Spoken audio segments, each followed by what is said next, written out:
câu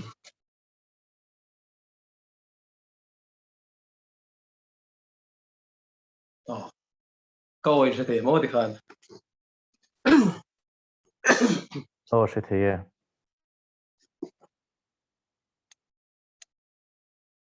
ole còn hệ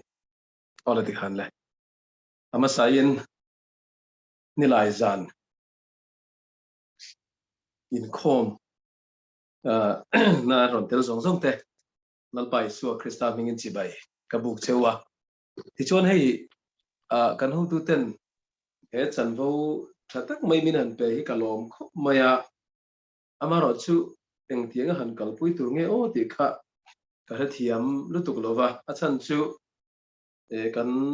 Bible study ti dana hi abu pum puya wang khan a specific de olek zirbing tur le zirbik tur lai chang han than chuate ani lem lo wangin a general don le mai ni ti kha ama sain han soi ka duwa chu wang chuan angai thatu zong zong te poin ka ngai thlan dan kan thiam a poimo dona ti hian karil ru om dana chuan mathaya chanchin tha mathai zia ga hi a san pa taka vazir lovin azir dan tur kha zir zok tai kha a thain karinga theological college a kan oma ke ni ho chu pathian thu kan zir kan in tia amaro choni ni taka chuan pathian thu a mel ria dan tur dik asir dan tur kan zir hi ni te ber so ka chuwang chuan ke ni po helai local te po pathian thu abikin hei chanchin tha mathai te kan han chiar huna khan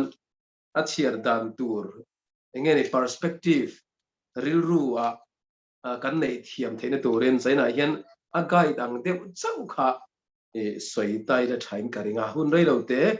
hun rei tak po man arem chang lo mai theye Bible chang chiar te po san pain kan ei to lovanga kan ti mo banga tiang chuan hun kan mang chodonia chanchin tha mathai siak hi a san pa kan khoi main general introduction deuh atan thuthung thar bi kai toite minute ni khat lek han soi ka duwa he kan hriat angin chanchin tha atanga thupuan thleng hian thuthung thara lekhabu somni le pasari awma ti chuan Greek tonga zia kani thute kan hria tin mi chi sang mi pariate mo papua emoina an zia kani tin azia hun chunga hi edi somnga le zale somni inkara ziaka mi thiam de chuan an ngaya aziak tu sang mi pariat ranga pakua zinga hian luka ti chau lo hi chu an zawain zutami vek an nia ten mathaya zo hanale petera te chu lali suwa zir tir nge te an nia tin aziak tu te hi heti hian han hreve shim taila engani chanchin tha ni lo tutlung thar ziak le kabu ziak tu te hi kan knowledge tan po thave tho ome mathaya hian levi kan ti kha chanchin tha mathaya azia ka marka kan ti hi johan marka tiania chu chuan chanchin tha marka bu kha azia ka tin luka kan ti hi chanchin tha luka le ti ko thil ti siak tu ani a tin chanchin tha zohana le zohana thon khat thon ni thon thum na le thupuan le khabu hi zohana zia kania tin pola hian rom le kha thon te korinthon kha thon ni galatia efesi philippi colossa thessalonica thon kha thon ni timothy thon kha thon ni tita le philemon te le kha thon som le pathum azia ka petera simona kan ti bok hian petera thon kha na le thon ni na azia ka hebrai le kha thon tak khi tunge azia tu berti hi achiang talawa chan chu internal evidence antia abu chunga an ziak lan ani lo wang le anan chui po hian chui chu le thei lovin achiang lova kan rin dan tlang lo na chuan bola ani maro chui po hi ye soi la in nial fe thamani kan soi vek seng lovanga ti chuan Petera hian kan soi to Jacob hian Jacob le ka thona sia ka Juda kan ti hian kami Juda le ka thona hi Jacob una Juda sia kani kha kan soi nang ve shim shima ti chuan thu thung thar hi chen dan sangin mithiam ten an chena amasa berin synoptic gospel antia chung chu chanchin tha mathaya marka le lukate hi synoptic gospel kan ti khani engwanga synoptic gospel ti nge kan ti chuan an ziak dan an kalphung lali suat thil ti le na tho te le anun hrim an record dan ai nang deuh pe ta chu wang chuan synoptic gospel ti in an da a chanchin tha mathai marka le lukate han ni a tin chanchin siak na bu ti dan then le a chu historical book kan ti a ti ko thil ti hi chumi chunga chuan a oma tin adang le chu zo hana thu ziak rang Johannine writing san tia chunga chuan chanchin tha zo hana te zo hana le khathon pakhat na pani na le pathum na le thupuan hi Johannine writing zo hana le khabu te thu ziak te ti in anda le a adang le chuan pola le khathon te Pauline epistle ti in kan da chung chu le khabu som le pathum te che kan soi khan nia kan soi vek seng lovanga tin adang le chuan general or Catholic epistles tin nia chu huap zo le khaton ti ten an da chunga chen Hebrai Jacoba Peter thon khatna le thon ni na le Juda ti an da ani ti chuan kha nge ni chanchin thu thung thar chanchin atlang lon kan lo hriat ve tan ka duwa wangin kan tilak masa ti chuan zanina kan zir tur tak ka hi chanchin tha mathai ziak ani atir lama kan soyang khan abung le chang lai bik te entirnan kan hruai tuina an chiar sorry an chiar bung le chang mathai bung ruk por chhovel te kha zir tai le chon tlemin kan focus deuh lekanga maro chu mathai bung pum puine wangin detail takin chip chiar takin kan soi thei don lovani chanchin tha mathai ziak hi kan hriat angin thu thung thar le khabua chuan abu masabera oma amai ro chu chanchin tha le khabu te zinga hian amasaber tina ero ani kherlova mithiam ten chu ta na chuan chanchin tha mathaya hi amasaber ni lovin marka hi ziak masaber ni tin an soine ti chuan asiak tu mathaya kan ti ringo ta hi tu nge ni o ti hi nge ni evidence tak chiang kal kol kha sorry om lo na rin dan bera chuan isua zirtir mathaya chia khon tu kha nia an ngaya hi ma sang ko ran hruai tu masa atranga tradition heta kan lo nei kan rin dan tlang lon ani chu kan soi sel dan ponia ti chuna sia khuna hi edi somri ta tanga som ko vela zia ka mithiam ten an ngaya ngai dan sang kara tuna thutluk na berle an pom tan lon ber chu edi somri ta tanga som ko ani ti chuan zuda Christian ten na zia ni angai ania mara chu hun local zela the Christian te poka gentile te non polve sel ani ti kha kam se thiam theome ti chuan kan hriat angin lali su a thi nuwa khan zirtir te khan I su a thil ti makti te a chanchin te a thil soile a zirtir hrim kha zia ka da mai lovin kum som thum emo somli emo ve lai chu tongka in a chanchin kan hlan chong thina chu asap tongin oral tradition tiania ti chuan chu tiang chuan kum som thum kum som li velai chu an lo in hlan chong thina chu tianga I su chanchin an hlan chon atak mai chu chi sang oma en tirnan parables kan ti te khin thuang te tin miracle stories an tia thilmak chanchin aziak biang chi te tin mit an tia thil mak khrim an tia nan nge ni isua thole na chung chang ang chi te khatiang khan chi sang kha an the dar oral tradition an soi kha unit sang in awmani chu atoi zong in an soi tai la khatiang kha an lo soi chon thin khatiang khan nge ni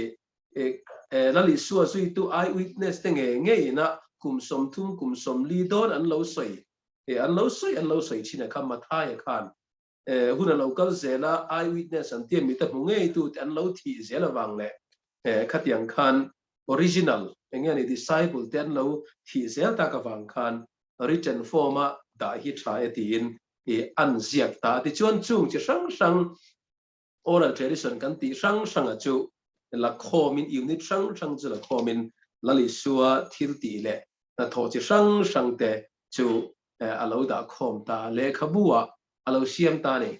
atira chuan mathaya mai pon ilavin bible a le khabu sang ho hi bible atana ziak an ni ran lova maro chu ku benga mazat nuwa ko ran ten hei hi christian ten kan rina kan sia thina tan isua chanchin authentic ngai declaring tla kan etin an kenon na nge ni le khaburin tla tu ra kan la khoma chung zinga chan somni pasari hiron chuak ta chung zinga somni pasari zinga pakhat chu chanchin tha mathai heni di kha kan ruwa omse a thome chu tiang ang mathayan alla khom chuan an siak ta a chi sang oral tradition an la khom khan zenei de main arem khoma amasatur le ain dotur te tiang khan tum nei ranin mathai hian theology ran pa alo nei vereng mai ni ti mi thiam ten an hu chuaka achan chu marka le lukate zohan ten an ziak dan kal phung hi ain ang lo theva inang de pe ma sela ran de na lai nei vekani chu tiang de je chuan chan chin tha mathai po hian mi chan chin tha zia khian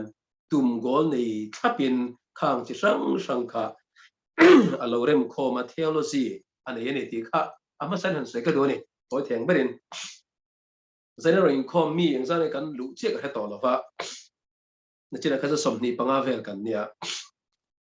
delia zin tlang tai la di chon kan ho nuwa khan delia kan zin chan chin kha zia cheu ro min di don ta sela a chen chuanin kan ziak dan kan han ziak cheu ma nga mi som ni panga vel hian kan ziak dan kal mangte kan ziak le kan highlight du big te kan soi war du big lai te tin ziak masak tu la nung zok te khatiang chi sang kha ai nang lo chewang ti karinga chu tiang de che chon chan chin tha mathai te marka te luka te hian an chan chin tha record dan le ziak dan hi ai nang lova nge ni ko thu mun tho ma ni se theology ran an nei ve thapani di kha kan ruwa om se thir dan sang an nei thevani chu tiang deuh chuan mathai po hian lali suwa chan chin tun ma an lo sei oral tradition an sei te po la khomin chi sang kha la khomin ye khan lo zia kani om zenei takin di kha han sei masak ka du lai tak chuani ti chuan he chan chin tha mathayan atum lian vera chu lali suwa krista hi juda hoten an nga hel em Messiah khani chian chialan tir ania Old Testament tutlung liun laya zol nei kal tlanga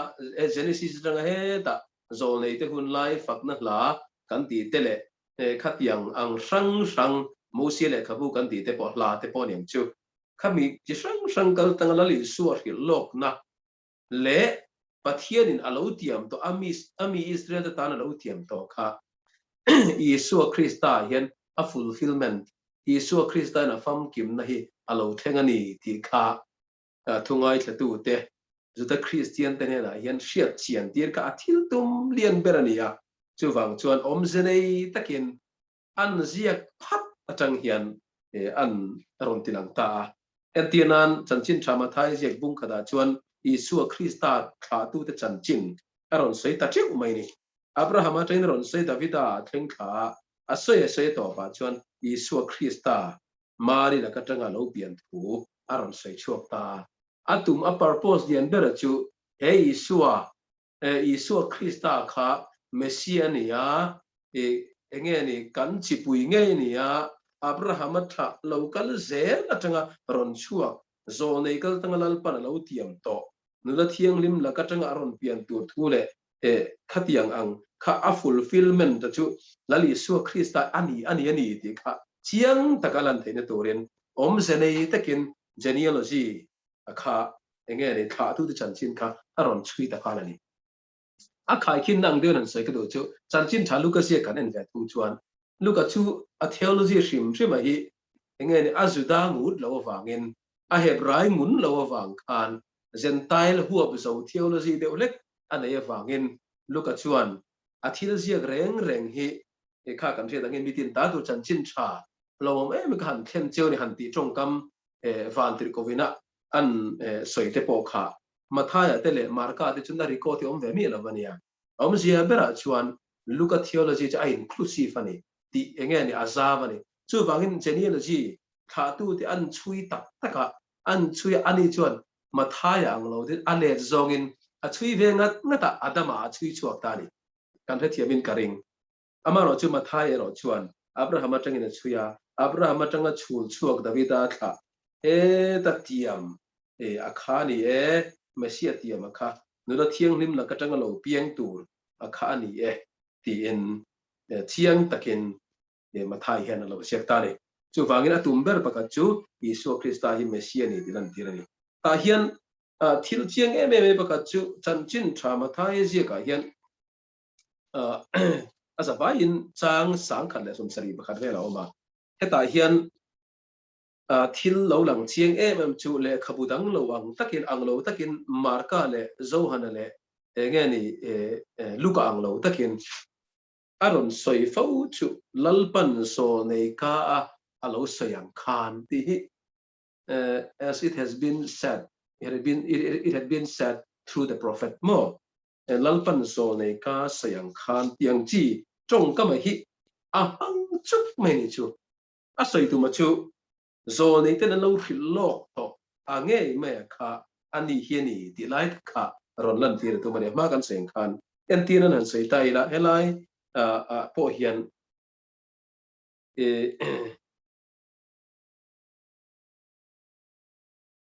en tin an mathai bung ni chang som le thum chowa khan kan nuwa van tir kovin mumang lama Josepha chu ashia tira nau te le anu ruaya ai kupta rama tlan bo pui turna ti khan he ta comment na chuan ka fa pa chu ai kupta rama ta ka ko chua ka tia asoi khalo thlen the nan yeri bung ni chang som le panga a hnuai kan en chuan a cross reference a chuan hose bung som pakhat chang na khan lalpan zone hose kal tlangin khalai khalo soi lok to ni chu han soi ka duwa temin ka rei deu ta ti chuan mun sang a hen hei ka sia khate mai ma se zena hi ka soi vek ban don lova lalpan zone ka a lo soi to mun sang genesis nga malaki in kara khan kong chi sang a lo soi lan to kha lali suwa hian alo dai dik zelani lali suwa hian aron len chuak charani apian dan tur chung changa te enula thiang lim na katanga pian tur the thu te bethema pian tur thu te tin uain thuran in tir tur thu te tin cross a khen be tur thu te tin misual tebula khen be tur ani khen be ni tur thu te tin atho le tur thu so tiang zel pathian ding lama athu tur thu thengin atam mai ka kan soi vek seng lo nga bible an thutlung lu ya hian mun tam taka soilok to lo ni kha mathai hian chuchuron chuinga atin hian alo zia ka angai thatu original hearer antia audience masa te zuda christian de dan chuan afia dan tur kha kan ruin kan thathian fia thiam mai ome ti chuan athil tum lian tak mai chu Isua Krista chu Mosia thar ani chian sia Isua Krista chu Mosia thar new Moses ani sia kha chiang takin ron ti lan tu mani entira sai tai analogy ang de lekin aron sai ai kupta rama tangin Mosia chu ngani Mosia le Isua Krista ko chu ve ven ya kum som li chung thale ra mo sia kha pathian in training a pe a in mayang to zong in ashuaya tin lali su krista po kum ni som li le san som li thale ra chong he ve chia boka tin mo sian tlang sinei tlang atengin ta la a ti chuan lali su pon calvary tlang atengin khongai na dan aron pe ve ni ti mayang o tin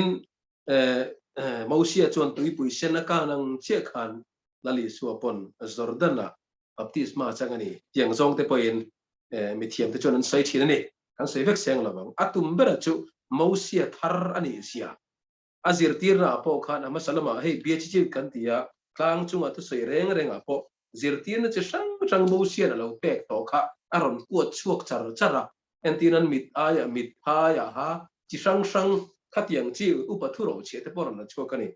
khang a khanin a fulfillment tak so ka ke chuan ka tia cheu mo email ma te chu nge ni ngai dam ula han tiang trong kam aron soi zong te mo sia thar kha Isua Krista khan nge ni mo sia thar ni sia kha khati khan aron tilang zelani chu chanchin thama thai hian chiang taken om zenei taken aron tar langani ti kha han soi kan duwa chu wang chuan mithiam te chuan chanchin thama thai hi discourse lian pui panga an thena chumi panga block panga te chuan mo sia le khabu panga hi atlu pui chi ani tin mithiam te chuan an soi thina ni tianan thia tai la mathai bunga atanga bung sai hi zirtirna discourse masaberania chu tlang chunga thu soi kha ania apanina chuan mathai bung som akhan kan huwa mission discourse an tilea chuchulali suan a zirtirte rongbol tura at again tir chuana khalai bor vel a zirtir kalota chuan ngeni thomno to tam takeng no tur poisa bo tiang ka tiang an lu na chuan an lo welcome chuan at chi sang zirtir na khang lo pek song kha second discourse an ti zirtir na pati na ania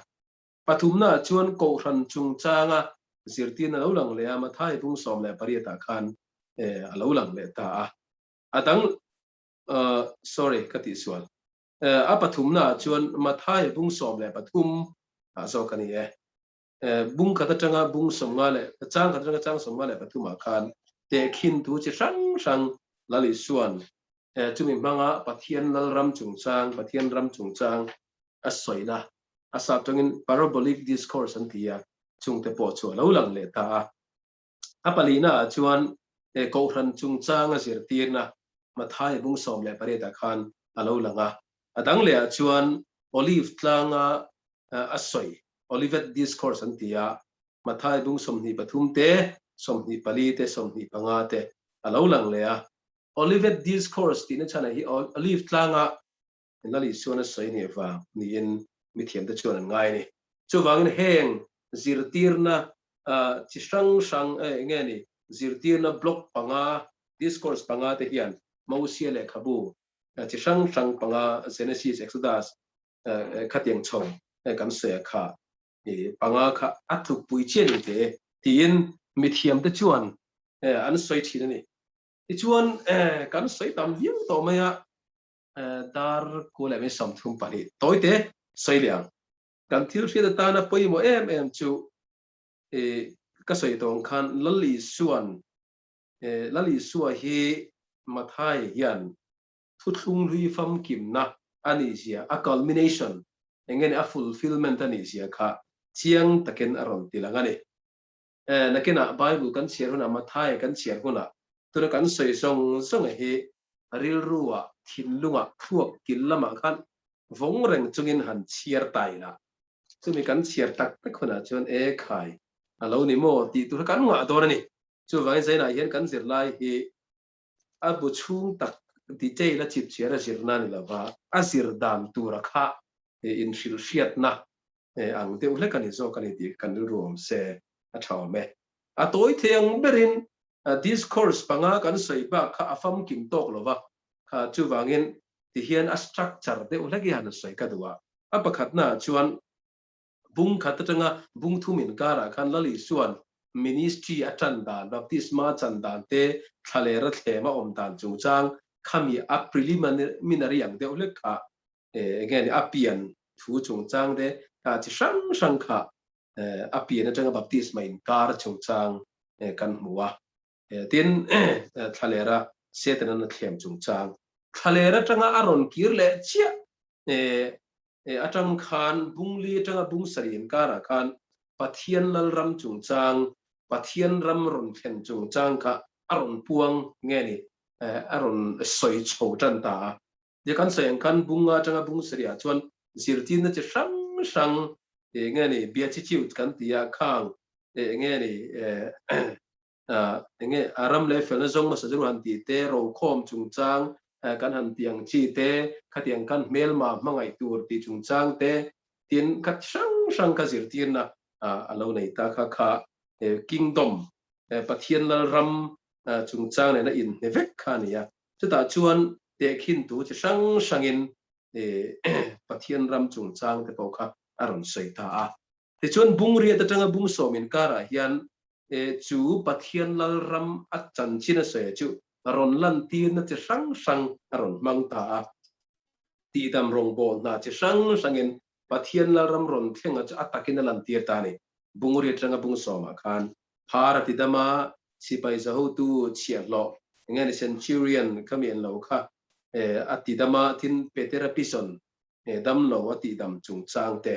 thipui hau re te ram huai pai no chua sat chung chang te zeng ti dam mi thi kai thole me che dam lo han ti damang chi te middle pani ti dam te trong thei lo ti dam te hati khan che sangin ta khan ti dam rong bo na kha aron nei chho tam ma kang reng de chu thil pa kan chin che be tan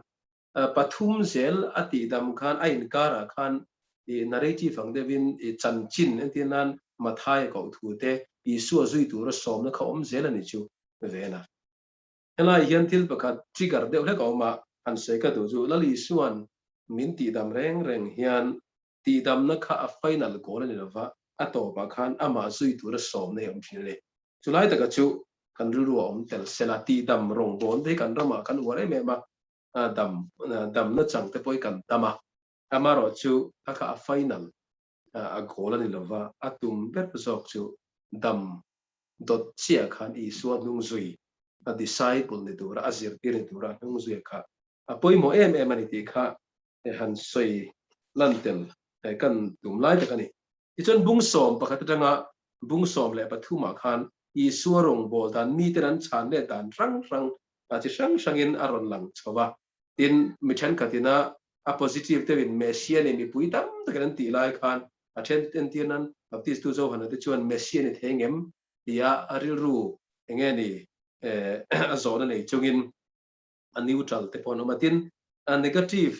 takalali su lo respond bol I suarong bol dan lo chang le bol te no men tiran farisai te sadukai te lekha tiang lekha jiak tu ten lali suwa rong bo na an lo chan le dan kha a negative song in chi sangin kan muatin hawi pela ma khan te khin thu chi sang ron soya chung te khin thu te chu heng mi tenun chi sang reflect na ang deuh hi ani selta commentary ang deuh lekan ni ti te po kha han sei saw kan tu ni chu chuan bung som pali tanga bung som ni inkara khan mi ten mesia an be seidan sang alo lang ba ka thilmak ati chun zom che sang kha aron lang le ta farisai ten ala li suan be seidan chuan political kingdom engani lalram tak hi rondina davida lal thut pha te po ron thua he tian engani pagan so kan ti rom lalram te po ron pai tha ti khan Israel ram lal ram ron tung ting le tur khan an be sei me kani ta chon bung som le pro kan chial chon mi ten tunga ni ti kha lali suan zota petera chuan krista pathianung pa chi ni ham ti la hian khang kha lali suwa an chan na ni ya mi chi sang in messian be sei dan kha bung som le pali le som nia khan alo lang ani ma ro chu ani in taka chuan an be sei ang lo de ulakin so nei tera an lo sei lok tong khan lali suwa chuan atuar dona suffering servant ani chia kha na satakin kongsang sangin atilang tel tabokani ti chuan bung som ni pakata tanga som ni panga khan lalram pati in class chungchang pathian lalram le nge ni khove lalram te to mayang ataka langsar de ba ain class na ain be na karon langta chata chun temple lali suan athen fai chungchang te tin farisai te doi dim laka nge ni in thiar fi him tu le phim khur tura ashil da je tin chungchang te alo langa tin Jerusalem po ti chiat vekani tu thu te po soilok na lom ta ni ti chuan atop bera chuan bung som ni le paru ka tanga som ni le pariat in kara yan lali suan zirtir te chu san rian hung kallen kut san ria Passover meal kan ti kha ai puya heta yan lali suan ama chu Passover nge ni meal tak tak kallen kut sa ani sia chungchang te soi chuakin taksa le thisen chu khovel ta na pek turani thu te soi chuaka ting chuan kallen kut nge ni cho om se thar meaning thar khata khana pe ni tin asai theo me ti chuan atop khana nali su thi na chu lo cham na ni lovin atak taka chuan mathai yen abula tanga top teng khan zol nei ten lo soi lok to fulfill na tak takani zia kha chiang takin aron tar langani asia tu le ala khom material la khoma phua khom tu ti meng o pathianin inspiration kal tanga mathai asia tirani kan ti mek lai khan omzenei takin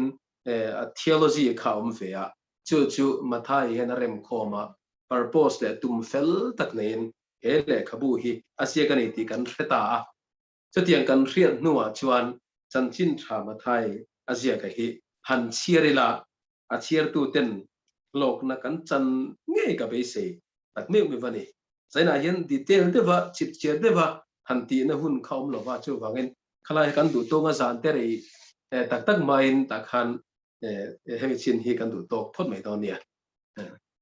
angai tha tu zong zong te lalpan kan zabai tan manin sop sa ko se amen Amen. Oh, ang ngày nôm lễ mình cái lâu giặc là trời chắc là ngày nôm cái lâu tin tụ cái dan tin cha mà thay bu cái gì ra Reverend là rồi số bắt đầu chung à long thu cái suy đoa ang ngày nôm lu tụ cái tia chuan tu na chuanin sharing adu apyang tang kan lo honga nga a thei in lo